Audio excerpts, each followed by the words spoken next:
మా అన్నయ్య వాళ్ళ కోల్డ్ ఫామ్ షెడ్కి వచ్చాము. రండి ఎలా ఉందో చూద్దాం. పొలాలకి దగ్గరలో జీడి తోట మధ్యలో చాలా ప్రశాంతమైన వాతావరణంలో ఈ షెడ్ని అయితే మా అన్నయ్య కట్టాడు. అదిగో అక్కడ నించున్నాడు, కనిపించాడు కదా.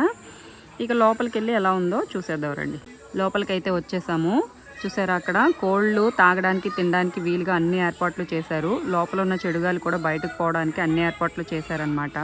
నాకెందుకో తెలియదు కానీ షెడ్ లోపలికి వచ్చేసరికి కోళ్ళు అన్నిటిని చూసేసరికి ఎక్కడలేని సంతోషం అయితే వస్తుంది. ఇన్ని కోళ్ళని ఒకేసారి చూసేసరికి మామూలుగా మన చంటి పిల్లలకి ఏవేవి స్పెషాలిటీస్ అయితే కల్పిస్తారో అంతకన్నా ఎక్కువ స్పెషాలిటీస్ ఈ షెడ్లో ఈ కోళ్ళకి అయితే మా అన్నయ్య అన్ని ఏర్పాటు చేసి పెట్టాడనమాట.